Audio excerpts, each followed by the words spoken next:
are worthy. You deserve all the glory. My Jesus, you alone. My Jesus, you alone. For you alone are holy. Yes, Lord. Just continue to worship Him. Are worthy. You deserve all the glory. My Jesus, you alone. Hallelujah. Thank you, Lord. Bless your name. Praise your name. Sabihin po natin ang panalangin ng Panginoon Diyos. Salamat po sa araw pong ito.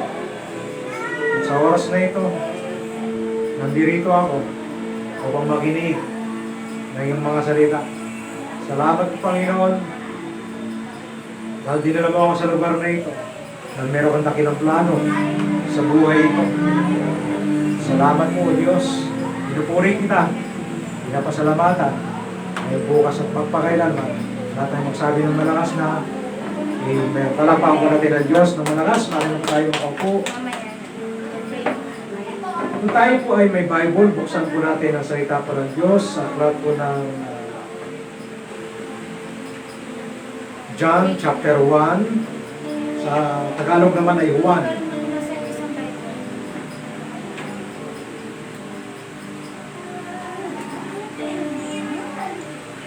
At sa unang makakita po, ipakibasa po. Chapter 1, verse 1 hanggang 5. At tatalakayin po natin ang salita po ng Diyos na may pamagat na the importance of the Word of God. Pakibasa po sa makakita ng 1, chapter 1, verse 1 hanggang 5. Tayo po tayo. Ang salita ng buhay. Ang kasimula ay naroon ang salita. Ang salita ay kasama ng Diyos, at ang salita ay Diyos. Ang kasimula ay kasama ng Diyos ang salita. Pinikha ang lahat ng bagay sa pamamagitan niya. At walang anumang nalikha kundi sa pamamagitan niya. Nasa kanyang buhay. At ang buhay ay isang ilaw lang sa katawan. Nagtiliwanag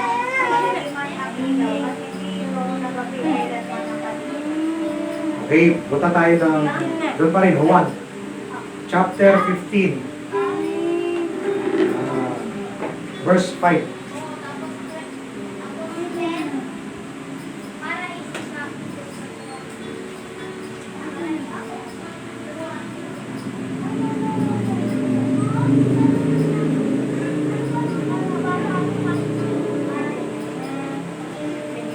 Chapter 15, verse 5.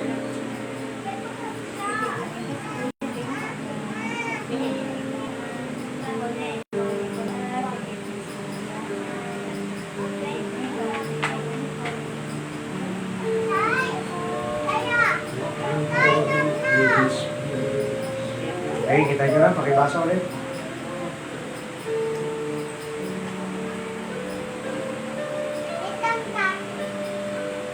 Asan yung bang Bible natin?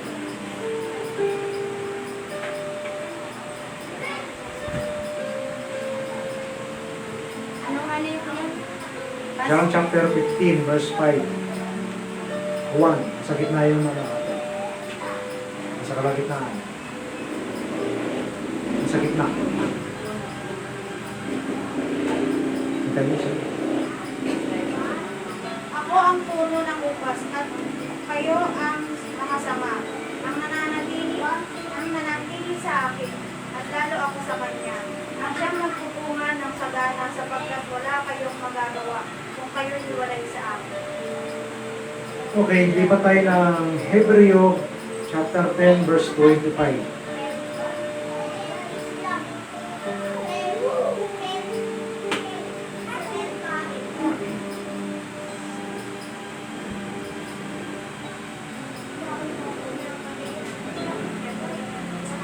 Rio, nasa bandang dulo.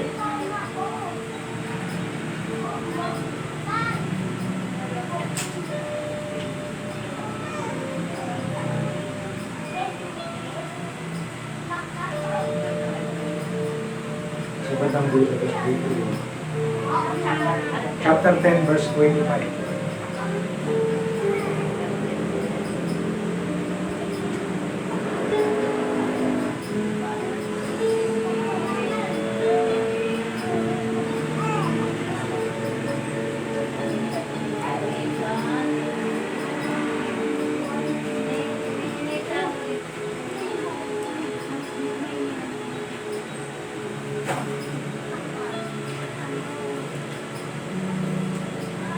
Kaya na?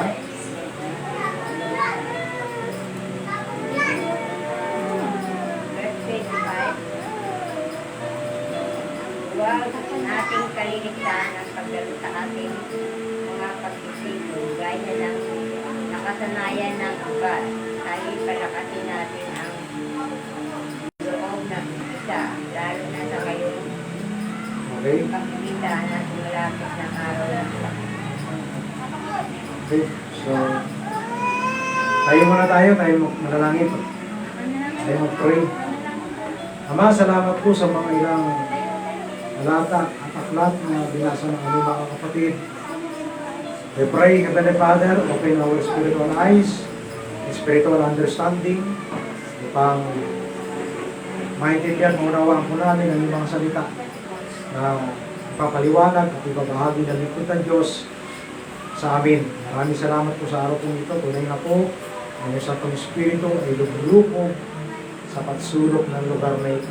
At ang kapayapaan ay nanatili sa buhay ng bawat isa sa amin.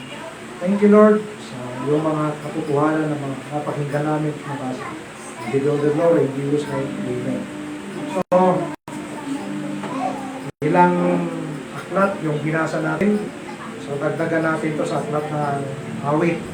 So, yung awit na sa Old Testament, yung hawak yung Bible ay New Testament lang, wala po Old Testament. So, sabi na aklat ng awit, chapter 37, verse 4, sa Diyos mo hanapin ang kaligayahan at ang pangarap mo'y iyong makakanta. So, to summarize the Word of God na inyong binasa at ating binasa, ay nauwi lamang sa isang katotohanan ng ang salita ng Diyos ang pinagmumulan ng lahat ng bagay. So, ang title po na ating pag-usapan ngayon, The Importance of the Word of God. So, gaano ba kahalaga o kaimportante ang salita ng Diyos? Una, sabi na aklat ng John chapter 1, verse 1 downward, the Word was God. So, ang salita ay Diyos. Ikalawa, kasama ng Diyos ang kanyang salita. At ikatlo, ang salita ay ang ilaw ng sangkatauhan. Nagliliwanag sa kadiliman ng ilaw at hindi ito nagapi kailanman. So, gaano kaimportante o kahalaga ang salita ng Diyos sa buhay ng bawat isa sa atin? Gaano kahalaga? Napakahalaga sapagkat alam ko ang isang tao na walang salita ng Diyos, mayaman man siya, mahirap, sikat, anyag, artista, hari, presidente, senador, o ano man ang kanyang katukulan sa isang bansa, siya po yung pinakakawawang taong nabubuhay sa ibang komunidad. Amen. Again, kapag ang isang tao, ano man ang kanyang kalagayan sa buhay, kapag wala ang salita ng Diyos sa buhay, siya ang pinakakawawang taong nabubuhay sa ibang komunidad. Sabi natin siya po religyoso. Amen. kawawa. Bakit? Bakit siya kawawa? Kasi ang salita ng Diyos wala sa buhay niya eh. Kung ang Diyos mismo, sabi ng aklat ng John, chapter 1, kasama ng Diyos ang salita, meaning to say, kung mismo ang creator natin ay subject sa salita ng Diyos, therefore tayo din ay dapat hindi tayo pwedeng mabuhay ng walang salita ng Diyos. Ano binasa natin kanina? Matthew chapter 4 verse 4, hindi lamang sa tinapay na nabubuhay ang tao, kundi sa bawat salitang namumutawi. Ikaw sa mga rito, sa bibig ng Diyos. Tingin ko kayo sa akin. Kasi pag nakayuko kayo, hindi nyo maintindihan sinasabi ko eh. Amen? Ikaw sa mga rito. Gaano importante sa salita ng Diyos? Napaka-importante. Kasi kung ang Diyos nga mismo, na creator natin, ay subject sa kanyang mga salita, sino tayo? Hello? Nakikinig po tayo. Nakikinig po ba tayo dito sa akin? Kung ang creator natin ay subject sa kanyang mga salita, siya na mismo yung ikha. Siya yung nagbalang bagay. Amen. Sino tayo? Nagmula sa ako. At balik sa ako. Siya yung sa buhay. Ay subject sa kanyang salita. Sino tayo ang mamatay natin? Mabisa pa. Iwakas yung buhay natin. Amen. So, ibig sabihin, ang katotohanan ito ng pakalinaw na hindi tayo pwedeng mabuhay ng walang salita ng Diyos. Matthew 4:4, hindi lang tayo dapat mabuhay sa tinapay, sa pagkain, kundi sa bawat salitang namumutawi sa bibig ng Diyos. Kasi alam nyo, napakahalaga po nito eh. Kasi alam nyo, lahat ng bagay binigay ng Diyos sa atin. Amen. Yung hininga, regalo ng Diyos yan. Diba? Yung lakas, regalo ng Diyos yan. Yung malinaw ng mata, regalo ng Diyos sa iyo yan. That is blessing. Pero wala kang panahon na magbulay-bulay ng kanyang mga salita. Amen? May panahon kang magbukas ng cellphone mo at mag-browse na mag-browse na mag-browse. Hello? At magbasa ng mga basura rita sa cellphone, sa telebisyon. O ang Diyos na mismo ay hindi pumayag na gawin ang lahat ng bagay na hindi niya kasama ang salita ng sino tayo. Hello? Ikaw sa mga dito. Kasama ng Diyos ang salita. Dahil ang salita ay Diyos. Hindi siya pumayag na lumikha ng isang bagay nang hindi niya kasama ang kanyang salita. Bawat gawa niya, bawat plano niya, bawat gawin niya, lagi niyang kasama ang kanyang salita.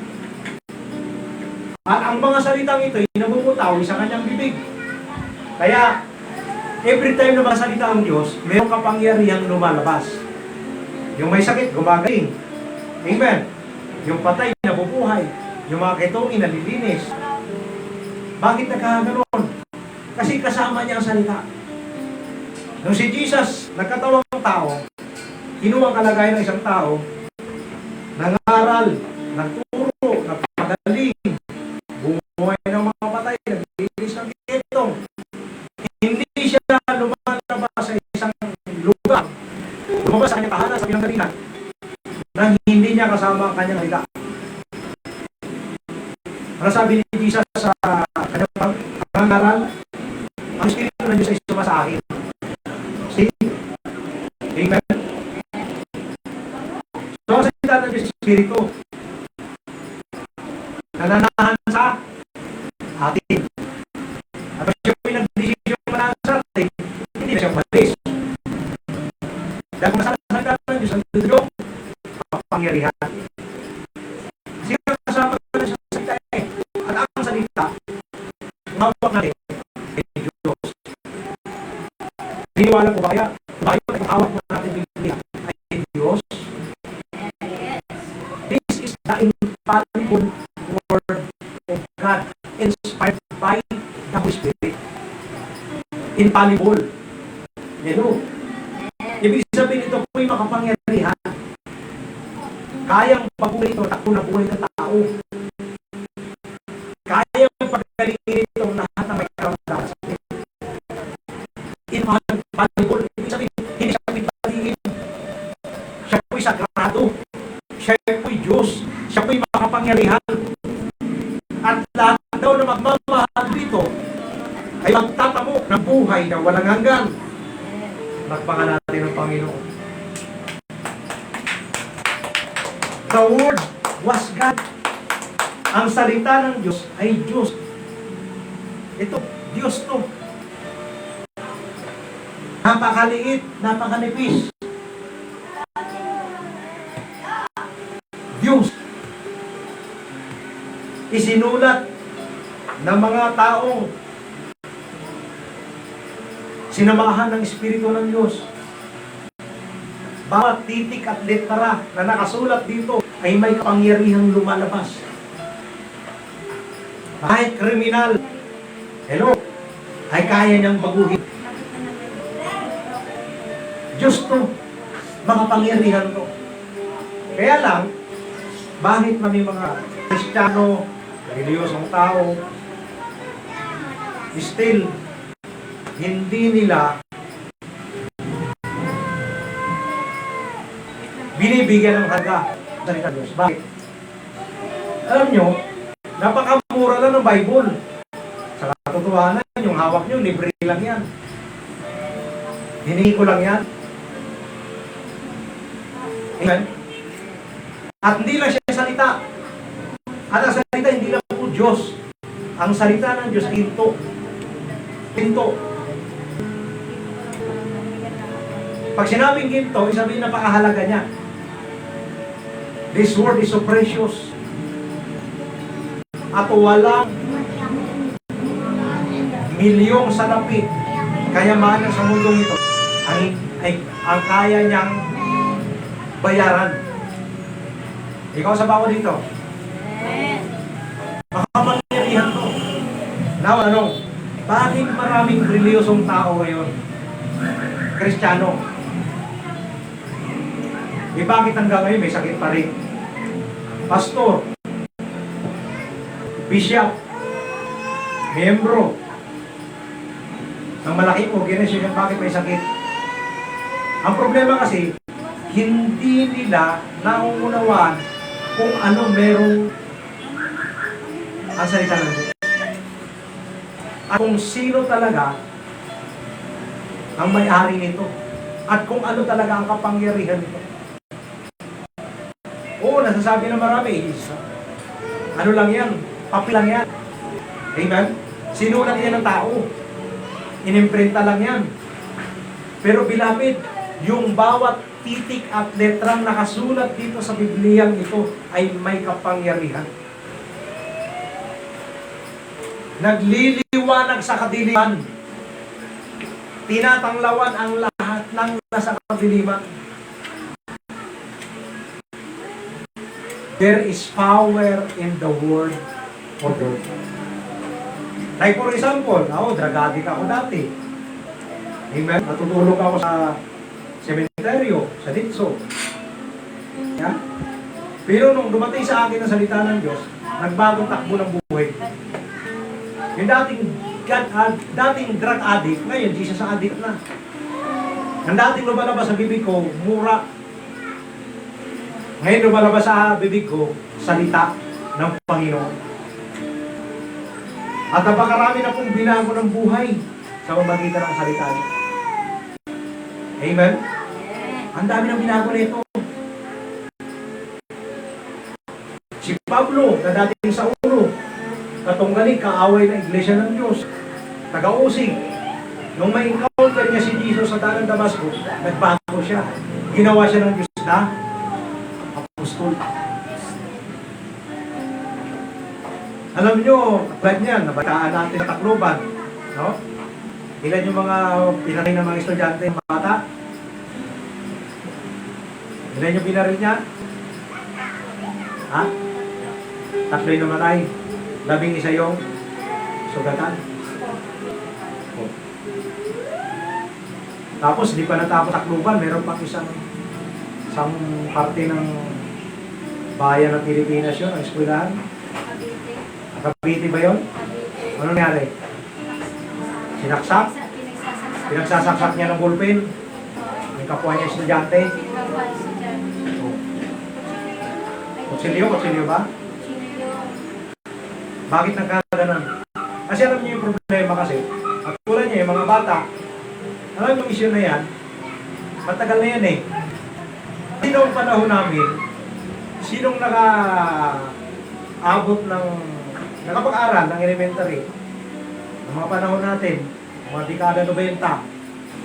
Ako nung grade 3 ako, meron ang pupunta mga missionary sa amin. Alam niyo yung World Vision?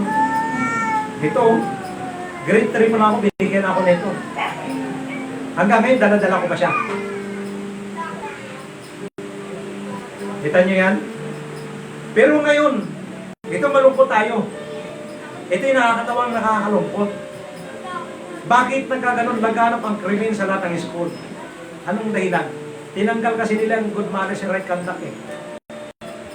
Yung subject na yan at yung values formation. Di ko maintindihan yung mga gumagawa ng batas. Bakit tinanggal nila yung good manners and right conduct?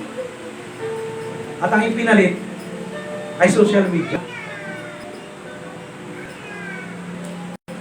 Hello?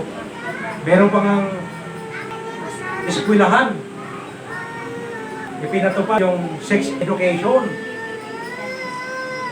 Pinalitan yung sagrado ng kalaswahan. Gaano kahalaga ang salita ng Diyos? Tingin kayo sa akin. Abay, mamaya magtatanong ako sa inyo ha. Yung mga hindi nakikinig, bahala kayo. Mamimiss nyo to. Gaano ka-importante yung salita ng Diyos? Napaka-importante. Sobrang importante. Bakit may mga bata ngayon na palamura? Ayan, katulad yan. Suwail. Naninigaw, sinisigawan yung nanay. Yung mga behavior natin, hindi ganda. Wala tayong utang na loob sa magulang natin. Wala tayong galang sa mga matatanda. Bakit nagkaganon? Kasi ang problema kasi dyan, hindi inimpose sa school. Lalo na sa tahanan, number 1, ang salita ng Diyos. Yan yung main problem ng maraming magulang at guro. Hello? Tinanggalan natin ng karapatan ang salita ng Diyos sa ating tahanan. Bakit marami kayong mga apo, mga anak, mga suwail, palamura? Diba? Ang gaspang ng ugali. Bakit? Kasi tinanggalan nyo ng karapatan ng Diyos sa buhay nyo. Tayo mga nanonood live sa Facebook. Kapag tinanggalan nyo ng karapatan ang salita ng Diyos sa buhay nyo, yan na po yung magsisimula ang miserable buhay nyo. Amen? Natuturo tayo ng values formation sa community. Diba, mga tamad mag-aaral, tamad makinig. Ha? Ang galing-galing mag-browse sa Facebook, pero pagdating sa Biblia, hindi marunong magbasa. Walang panahon magbasa ng Biblia. May panahong hawakan ng cellphone paggising sa umaga. Walang panahong tinggan ang salita ng Diyos. At yun ang nagdahilan kung bakit yung buhay pamilya natin miserable. May sakit tayo, may karamdaman tayo, magulo yung pamilya natin, away-away, walang katapos ang away, walang katapos ang gulo. Kasi na tinanggalan natin ang karapatan ang salita ng Diyos sa pamilya natin. Ikaw sa ako dito, nalapangan nga po natin ng Diyos sa malakas. Diba? Masakit pakinggan, pero yun po ang katotohanan. You will know the truth, and the truth will set you free. Kapag nalaman mo ang katotohanan, siya po ang magpapalaya sa iyo. Pag tinanggalan natin ang karapatan, ang Diyos at ang kanyang salita sa ating tahanan, magsisimula na pong magiging miserable kinabukasan natin. At ang kawawa po rito, yung mga anak natin. Hello, may kausap pa ba ako dito? Sabihin mo siya katabi, gising ka pa ba? Kalabitin mo yung katabi mo, gising ka pa ba? Miserable, alam nyo, kahit matalino tayo, mayaman tayo, negosyante tayo, marami tayong pera, miserable pa rin buhay mo. Bakit? Tinanggalan mo ng karapatan ng Diyos at ang kanyang salita sa bahay. Bakit? Nag-decision tayo na magtayo ng church.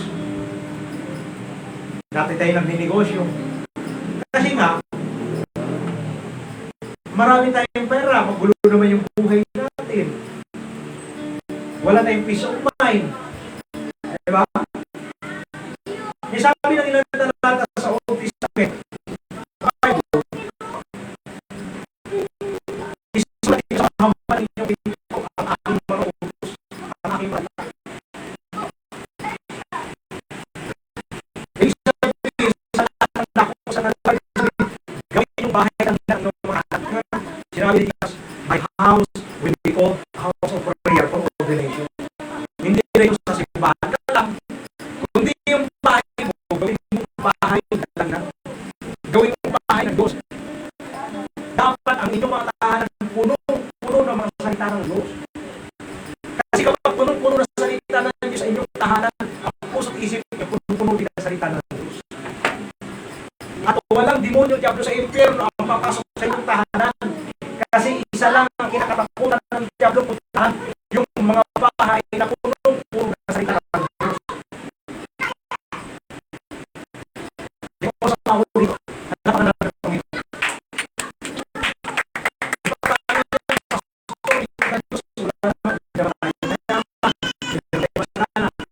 Nagsimula kayo na simula ako kapatalain. Hanggang hindi natin binibigyan ng halaga ang kanyang mga salita. At ginawalang halaga natin ang kanyang mga salita. Tinabi, kawawa ko yung mga anak. At ang masasabi ko hindi yung mga bata pag nakikinig. Amen. Nakita kayo ng mga bata miserable, aktivista. Mga bata dyan, sa lasangan. Nangihingi ng limos. Nanakaw. Mga rapist. Bata pa. Diba? Hindi naman ako nabalitaan sa Facebook. Ano 15 years old. Nirape niya yung lula niya. Oo, 75 years old. Nirape niya yung lula niya. Bakit nagkaganon? Nakakabili. Bakit? Kasi walang yung pinapanood yung bata, kundi yung mga malala sa pinapanood sa Facebook. Puro porn. 15 years old, pinapanood. Mga malalaswa. Katulad itong nung nakaraang taon. Nalala niyo yung meron tayong project. Nag-print tayo ng mga t-shirt. Sa eleksyon. Meron tayong hinakot ng mga bata roon na para tumulong. Ilang taon pa lang yun, siguro I think mga 15, 17 ata, 14. Pagkatapos gumawa, nanonood ng mga malalaswa. Nakakatakot. Bakit nagkaganon? Ang may problema rin yung mga magulang. Hindi kasi natin binibigyan ng panahon ng Diyos ang kanyang salita. Iba paano yun, mahirap na tayo. Libre naman yung Bible Pinamimigay na nga lang yun Actually, mahal pa nga yung cellphone mo, gulagan pa nga yan Diba? Tapos pag may cellphone tayo, kung anong pinalalagay natin sa cellphone, kung anong pinupost natin. Amen? Wala tayong panahon sa salita ng Diyos. Tapos pagising sa umaga, punta tayo sa tismisan. Why? Bakit? Ano ba yung ugat ng problema? Kawalan ng pagpapahalaga ng salita ng Diyos. Hindi ibig sabihin mayaman ka, may kotse ka, sikat ka, kanyag ka, artista ka. Yan na yung door mo.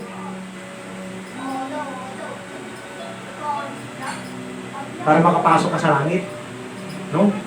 Ang sukatan ng Diyos at basihan niya sa salita ng Diyos.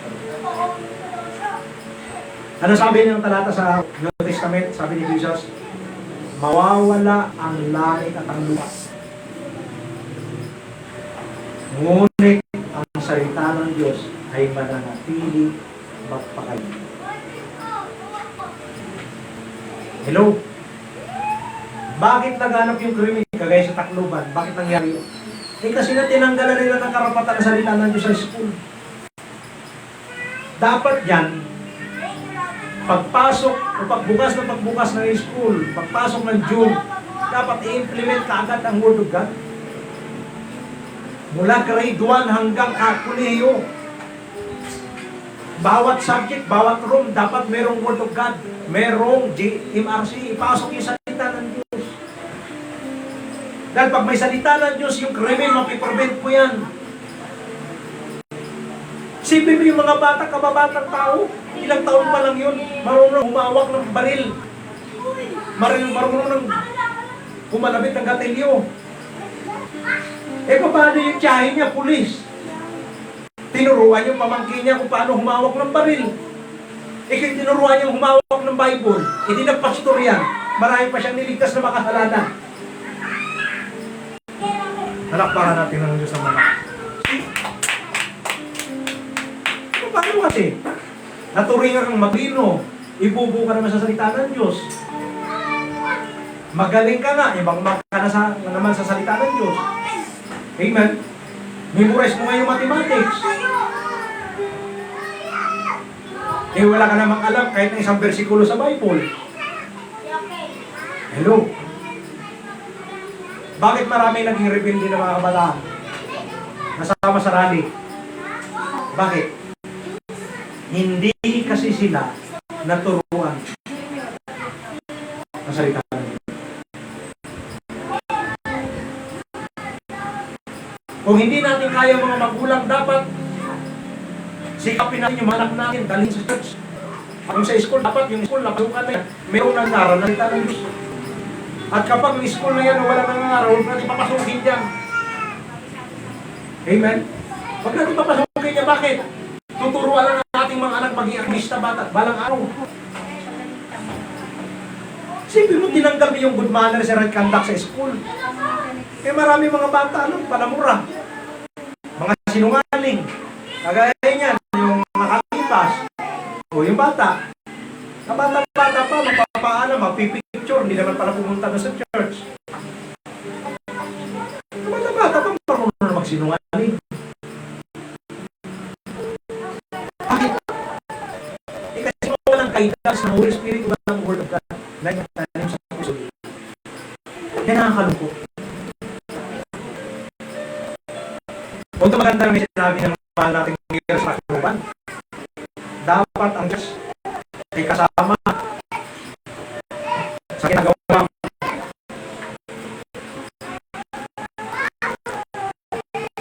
pagbabago sa isang school. No? Dapat may part ng Diyos. Kasipahan sa school. Totoo naman yun. Kaya kung kailangan nagkaroon ng krimen, ng trahedya, sa kawalan mo lang naisip. Katulad dito, pagkasa elementary. Umigot ako sa lahat mula ako nabasang bulog ka doon. Nakakalungkot. Pero yung picture ng politiko, napakalaki-laki.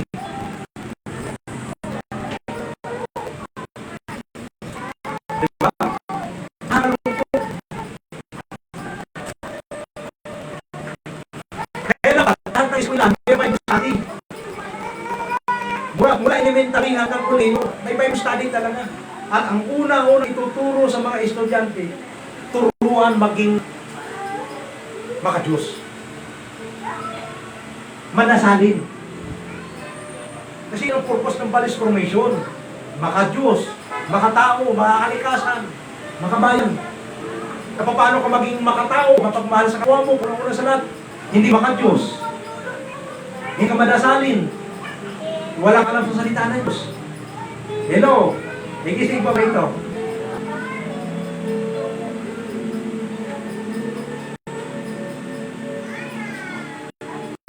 Napakahalaga na salita ng Diyos ay may pangaral sa lahat. ng lugar. Napakahalaga. Isa yan sa mga sinyalis kung bakit maraming mga ang pangit na ugali isinod. Kagaya sa ahensya ng LTO. No? Hindi naman natin nila lahat, no?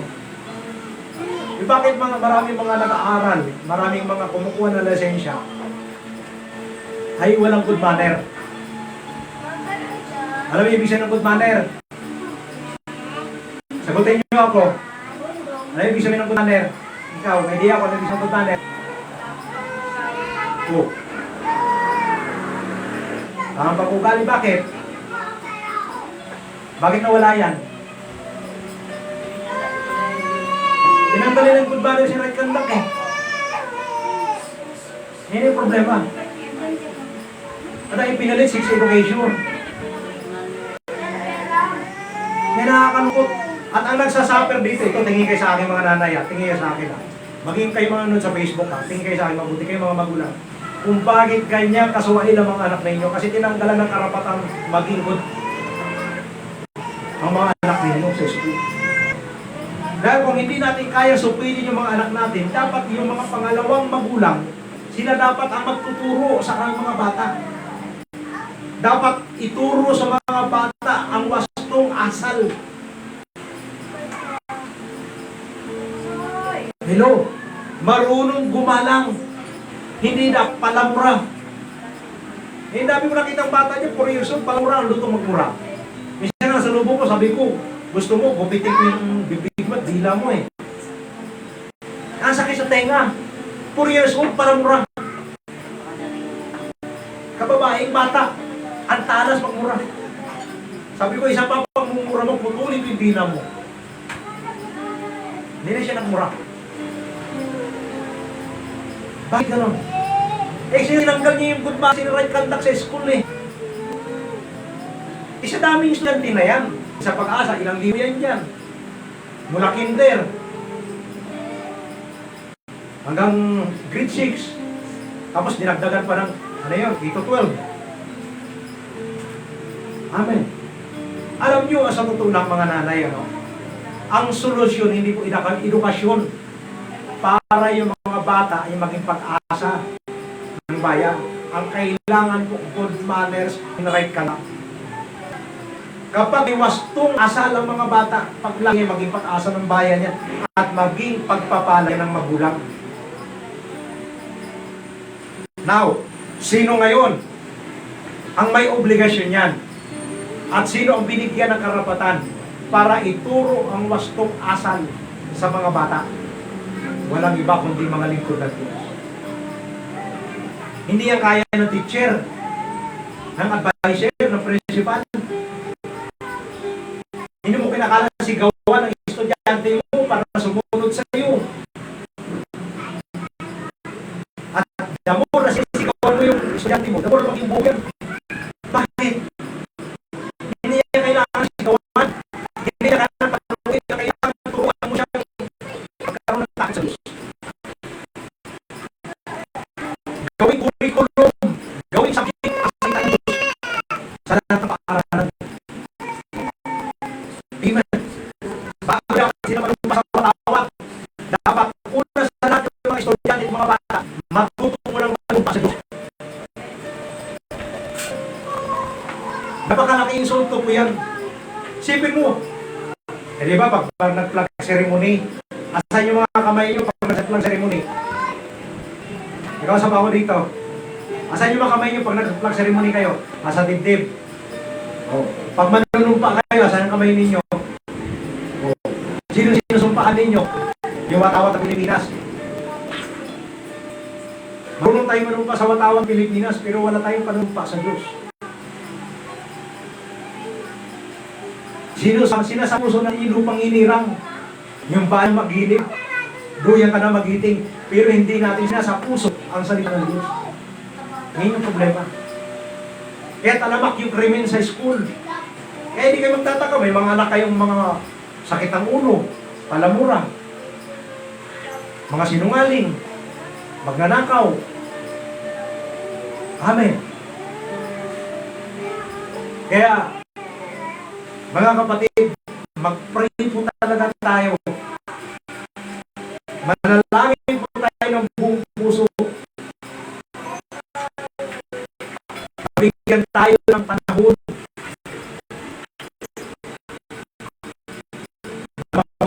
Diyos na maraming Bible. At saka, isa ako. Gawin. Dahil naging sa dati natin, yung anak natin, inakamain po siya sa school. Ang kailangan bawat individual, bawat estudyante, merong Biblia. Kasi kami nung estudyante ako, dadala ko to. Binigay sa amin to, grade 3 na ako, meron na ako. At hindi pinagamawala to kasi sabi sa akin ng pastor, sabi niya. Sabi niya sa akin, kabiling niya sa akin yung pastor, sabi niya, dito sa mga estudyante, yung binigay namin sa inyo ginto yan, huwag niyong walain. Yan ang dadala sa inyo sa tagumpay ninyo, sa hinaharap. Yan ang magtuturo sa inyo sa landas na matuwid. Amen. Amen. Alapakan natin ang Diyos. Ito ang importante sa lahat. At manalangin po tayo na mag-raise up ang Lord ng mga magpipinance. Kasi siya na yung katawan ko eh. At kailangan natin ng maraming pera para makapag-produce ng maraming Bible. Kasi this coming month of July, itong July, ikaw sa baon dito, itong July, napapasok. Nakausapin ko yung namimigay ng Bible sa TGP. Hindi sa TGP party list ha. Generic pharmacy. Isikapin natin na magkaroon tayo ng maraming Bible kasi nakausapin ko yung principal ng Pag-asa. At kapag hindi siya pumayag, pagagalitan mo siya.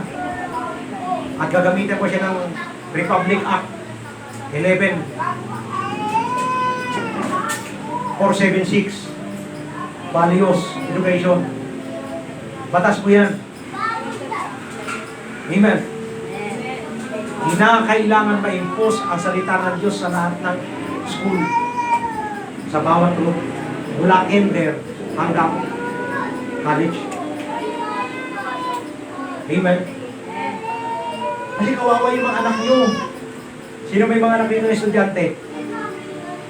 O, may mga apo na estudyante. Sino? Hindi ba walang word of God doon? Yung anak ko nga doon eh. Magpasok doon eh. O anong pinanggagawa ng teacher ko sa anak, sa bata? Pinapasayo kung pinapasayo. Ituruan niyo, mapuri sa Diyos yan. Mag-memorize ng Bible. Word of God. Sinong matutuwang magulang na makita ang kanyang anak pag-uwi sa bahay, nagmumura? O sinong nag-influensya sa anak ninyo? Kaklase niya. Kasi kaklase niya pala mura.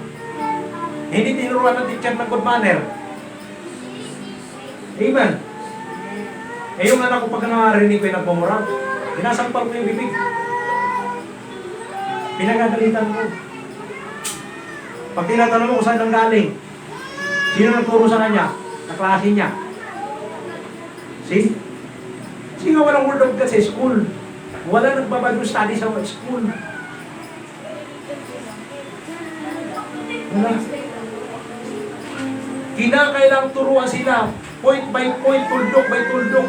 Bawat letra, turuan yung mga bata. Ang salita ng Diyos. Ito lang po ang tanging alam ko, bukod tanging alam ko, na susi at solusyon para ma-prevent ang lahat ng krimen sa loob ng eskwelahan. Amen. Amen. Ilang oras yung mga bata dyan sa eskwelahan? Kagaya yung estudyante ko, yung anak ko, 2 oras yan eh. Sa loob ng 2 oras, wala siyang napakinggang word of God. Kaya gagawin ko niya, gagawa ko ng letter. Dadali ko sa office of the principal. Mula sa DepEd. Kasi, kailangan yun. At ang unang tuturuan natin ng values formation ay yung mga teacher. Hello, ikaw sa baba ko dito, may nakikinig pa ba dito? Yes. Ang unang turuan natin ng good manners and right conduct ay yung mga teacher. Kasi karami sa mga teacher, wala ng good manner. Right conduct na lang, pero walang good manner. Hello? Amen? Eh, tingnan mo. Kung anong pinagtuturo ng teacher sa social media. Nakita pa ako sa social media, sa Facebook eh. Yung teacher, kung anong pinanggagawa niya, sayaw siya ng sayaw. Tinuturuan niya yung anak niya. Yung mga estudyante niya, sumayaw-sayaw sa impyerno. Hindi ko maalala kung anong tugtog yun. Basta alam ko, tugtog sa impyerno yun. Sa Lord High School, tinuturuan niya yung mga estudyante niya, tugtog sa impyerno. Kaya pag uwi ng bata sa bahay, yun yung kinakanta, yun yung tinutugtog, hindi sinasayaw. Sa halip ng ituro ng teacher, good manner. Wala eh. Nakakalungkot. Makukulit, malilito ng mga bata. Bunga yung influensya ng school. Eskwelahan niya nagaganap lahat. Saan nagsimula yung mga fraternity? Sagutin niyo ako. Yung mga hising, yung mga rape, saan nagsimula? Sagutin niyo ako mga nanay. Diba lahat? Yung mga tatok na yan, yung mga agila-agila na yan, mga tigre-tigre na yan, yung mga leon-leon na tinatawag nila na yan, saan nagsimula yan? Sa school. Na kailangan sumapi ka dyan para maproteksyonan ka. Saan nagsimula? Sa school. At itong mga wala namang naintindihan sa salita ng Diyos ng mga principal at mga teacher, pinayagan nila. Pinaintultan nila. Bakit? Eh kasi nga, walang nagtsatsagang nagtuturo ng salita ng Diyos sa eskwela. Kaya manalangin po tayo mga inibig at minamahal, Church of God, na dapat ituro ang salita ng Diyos sa eskwela. Eh yung anak ko, ilang taon yan? Sa school. Kinder pala siya ngayon. Hanggang grade 6, nandun siya. Diyos ko. 6 years. Amen? Let's say 7 years. Ibig sabihin, sa loob ng 7 years, ma-absorb niya kung anong meron ng eskwelahan. At hindi ako papayag na yung anak ko pagdating ng isang araw, magiging suwain yan. Dahil pag nagkaganon, bibitahin ko yan. Parurusahan ko yan. At sisisihin ko kung sino man ang nagturo sa kanya ng maling puro. Makikipagpatayan talaga ako. Matinong tao ako eh. Isipin mo yung anak mo, dito sa bahay, dinidisiplina mo. Bago pumasok sa school, Diyos ko, pagkagaling sa school, sinundo mo pag uwi, iba na yung ugali, nag-transform na.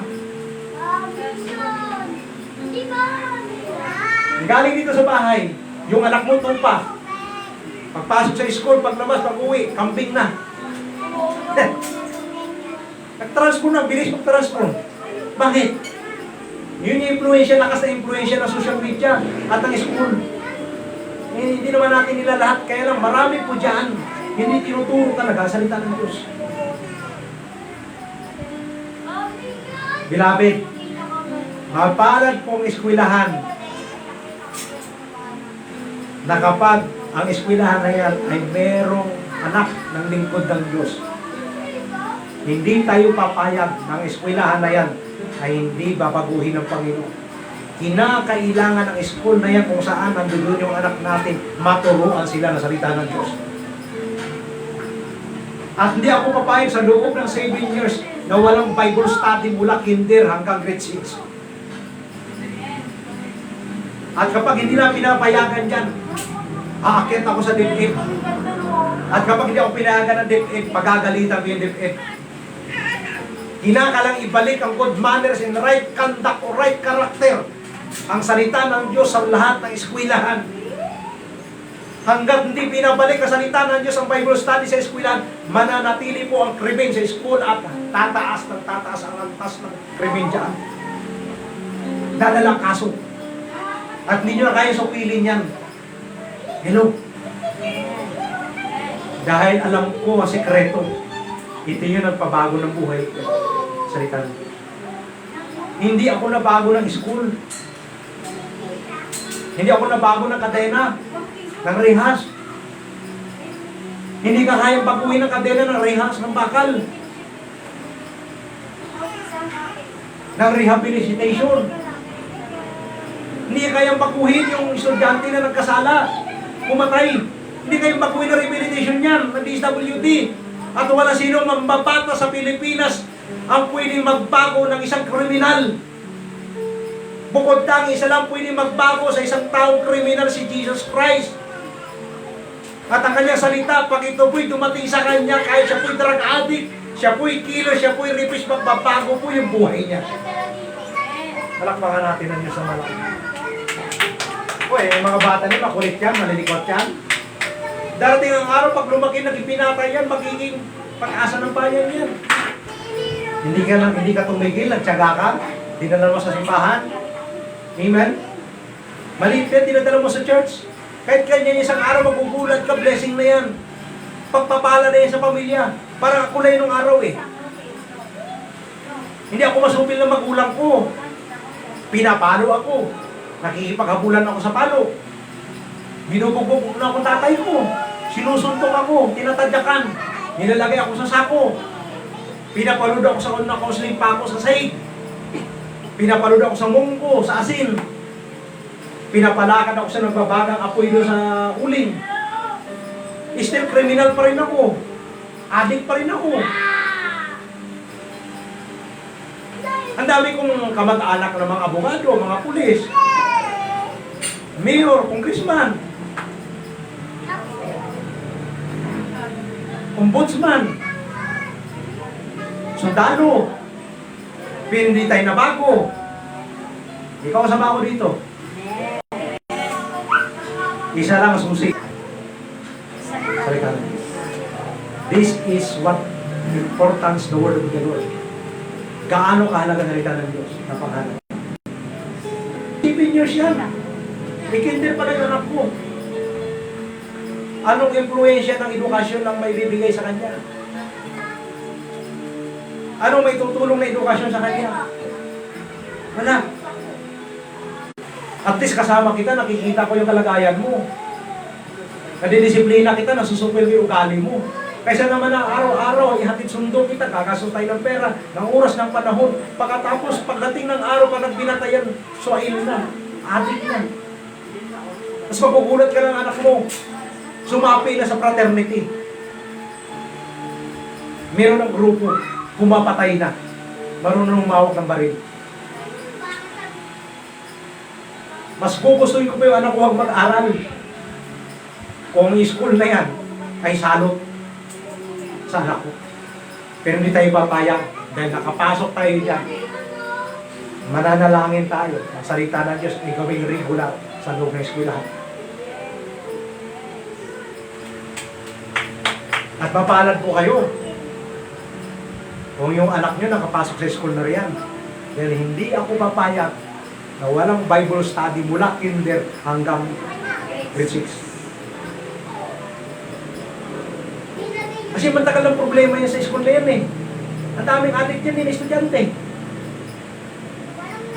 Di ba? Ikaw sama ko dito, tama ba? Daming addict yan. Ilang barangay yan eh. Ang dami dyan eh. Saan nang galing yung mga estudyante na pumapasok niya sa elementary na yun? Iba-ibang barangay pinanggalingan. May nasa Tala. Nasa Phase 2. Paglabas, adik. Ang tagal ng problema ng eskwelahan. Hindi nasolusyonan. Ang problema kasi, walang Bible study sa loob ng eskwelahan. Kasi niya kayo, sino nakakaroon dyan? Elementary. Rito, high school. Oh. Nakapagtapos ba kayo na sinabi pa ng teacher ninyo, best on, may honor kayo, at ang nilagay doon eh, most awarded, kasi memorize niya yung Bible. Di ba? Wala. Honorable lang. Pero hindi kagalang-galang. Hello. Kaya napakahalaga na salita ng Diyos ay ipasok sa eskwelahan. Ay, sakot sa ano, sa Tacloban. Yung krimen na naganap na yun. Ang may una-una may kasalanan dyan, yung DepEd. Kasi tinanggalan nyo ng karapatan ng good manners and right conduct sa school. Yung values permission, tinanggalan ninyo ng karapatan. At ang nakakalungkot dito, hindi nila pinahintulutan ng mga pastor na mag-Bible study sa loob ng school. Ang gusto nila, mga religious activities lang. Diyos ko, yung religious activities na yan, imumipuriyaw mo ng mga dasal. Walang kwenta po yan. Hindi yan kayong baguhin yung bata. Tuturo mag-abi-abi dyan.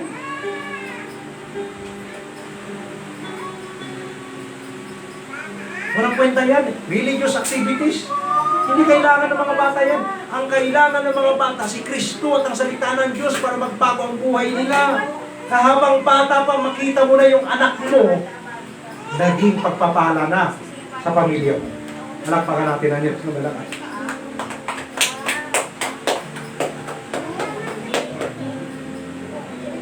Tumayo po tayo, lahat tayong manalangin.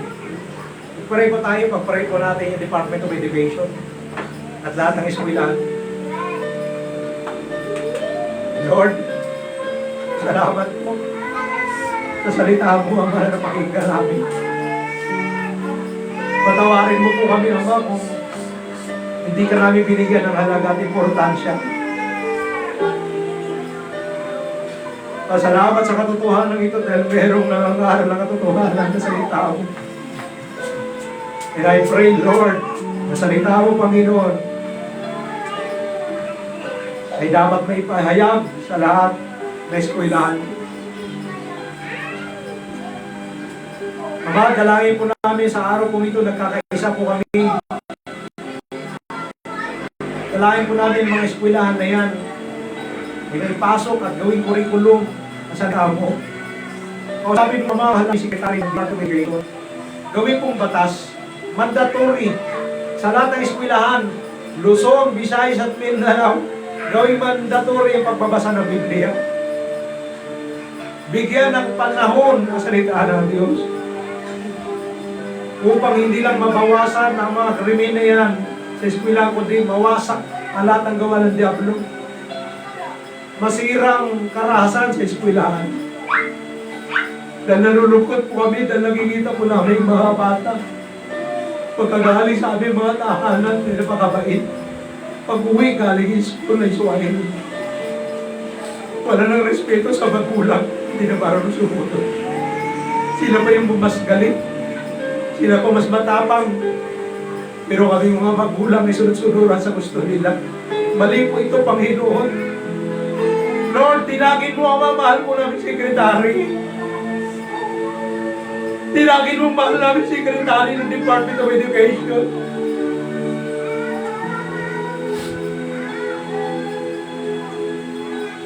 Nagkakaisa po kami sa gabi sa araw po ito, Ama. Gawing mandatory pagbabasa ng Biblia sa lahat ng publiko at pribadong eskwelahan. Mula kinder, grade 1 hanggang grade 6. Mula first year hanggang fourth year high school at sa lahat ng kolehiyo, sa lahat ng university. Kausapin mo, mahal namin sekretarya, Ama ng DepEd. Ayaw po namin mapariwara ang aming mga anak. Ayaw po namin dumating ang takdang panahon kung dumating ang araw na sila'y lumaki.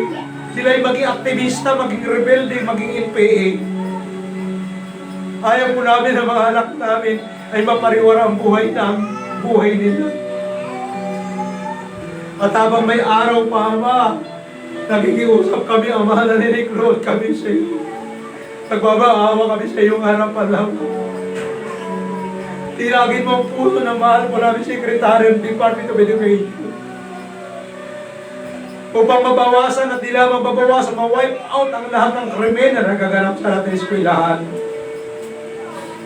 And Lord, tulungan mo kami, Ama, na mga salita mo, may palaganap namin sa lahat ng eskwelahan. At mag-raise up ka ng mga financer. Mag-raise up ka ng maraming missionary. Yung may mga pera na yan, mga negosyante. na willing, na able na magpinang sa gospel mo para may palaganan pa salita mo, ang Diyos, o Diyos, sa lahat ng eskwelahan. Dahil this coming month ay nakatakda kami, nagalugarin ang lahat ng eskwelahan, ang mga eskwela, ang mga high school, ang mga elementary, at di kayo papayag, Ama, na wala salita ng Diyos na may implement sa lahat ng eskwelahan. Dahil ayaw namin na lumaki aming mga anak na matigas ang ulo at napariwara ang buhay nila. Lord, thank you. Salamat po. Dahil sinagot mo kami panalangin. Salamat po. At sa mga anak namin, Panginoon, ingatan mo po sila. Habang sila po'y pumapasok sa kanilang mga eskwelahan, pakaingatan mo sila, panatili mo silang malusog na sigla. Protektahan mo po ang aming mga anak. Huwag mong payagan naman na sila po'y may impluensyahan ng sistema ng mundo, ng kanilang mga kaklase. Huwag mong pahintulutan ng mga anak na nag-aaral sa eskwelahan na yan sa pag-asa, sa elementary, Ama, kakaibigan, na sila'y may impluensyahan ng sistema ng mundo. Pag-push mo, ipugod mo yung aming mga anak. Sila po'y maging tanglaw, maging ilaw ng eskwelahan na yan. Para makita sa kanila, hindi sila, kundi ikaw na sa kanila. Tinagin mo ang puso ng mga president, ng mga principal, Panginoon. Tinagin mo po ang kanilang mga puso. And I pray and I ask you, Lord, dalawin mo po sila. That is coming July, i-implement po namin na salita mo sa lugar na sa school na yan. Kinakailangan payagan nila kami na makapangarang na salita ng Panginoon. Para salita mo may pahayag sa kanila. Napakarami eskwelahan ng mga college sa saka mga high school dito sa lugar na ito ng Bagong Silang, Ama. Napakarami estudyante na dapat iligtas at dalhin sa Panginoon sa Kristo. Lord, samahan mo po kami, patnubayan mo po kami. Mag-raise up ka man ng maraming pinansyal na sa ganun ay mapabilis po namin ang pagliligtas ng bawat lugar, ng bawat eskwelahan, ng bawat university. Salamat po, Ama, dahil nahapag at naawa ka na kami hirangin sa uling panahon po ito. Tunay nga po ng ministering ito yung pagpapala sa lahat ng estudyante, sa lahat ng magulang, at sa lahat ng pamilya. Salamat po, Ama, kinahabagan mo ako. Naitindig at itayo na hanggang ngayon ay nakatindig pa rin sa awat habag ninyo. Patnubay ninyo yung Espiritu Santo. Give us supernatural strength more, Lord God. At i-multiply mo ang mga biyaya na yan, Ama, magpadala ka ng maraming blessing, magpapala sa buhay ng bawat isa sa amin, na sa ganoon ay pahayag namin ng malaya ang mga salita mo na walang hindrances, na wala sa gabal at hagdan. The more na marami na Pilipinas sa gospel, the more na mas marami ang maliligtas. And I pray, Lord God, sa lahat na nagpapala sa ministry nito sa likod mo, Lord, i-bless mo sila continually, prosperously, exceedingly, and abundantly. Hindi sila nagkamali, nakalang binigyan. At ibabalik mo sa kanila, siksik, liglig, umaapaw, at walang sukat, paglaki. For the more we give, the more we receive. It is more blessed to give than to receive. Continue to bless them abundantly, prosperously, Lord God. Pagpalain mo mga patuloy na magbibigay na kakaloob sa programang ito. At kung gusto mapagpala, pagpalain mo po sila. Mga pera sila ay maibigay para sa mission gagawin namin this coming month, Lord God, July, up to bago magsara ang pasukan ito. Thank you, Lord, for guiding us. Salamat po, Ama, at pinrovide mo na kailangan namin at ang mga Bibliyang ito ay dumami ng dumami ng dumami. At di kami titigil na magbigay na salita mo sa lahat ng eskwelahan sa lugar na ito ng Caloocan. Dahil ito ang mission namin. Our mission is to save what was lost, to spread the gospel till Jesus returns again as soon as possible. At nandito ang bawat isa sa amin sa mga nanay kong ito, Ama. Kakibat po namin, katuwang po namin para sa pagliligtas na gagawin po sa bayang ito. sa lahat ng university at eskwela sa lugar na ito. We thank you, Lord. We give you the glory. Salamat po. Dahil sinamahan mo kami at pininas mo lang gospel sa magitan ng ministeryo mo ito. Salamat sa mga nagbigay at walang sawang na nagbibigay ng kakaloob na iika mo sa ministeryo mo ito. Continue to bless them abundantly and prosperously. We give you the glory. In Jesus' mighty name, everybody say, Amen and Amen. God bless you all.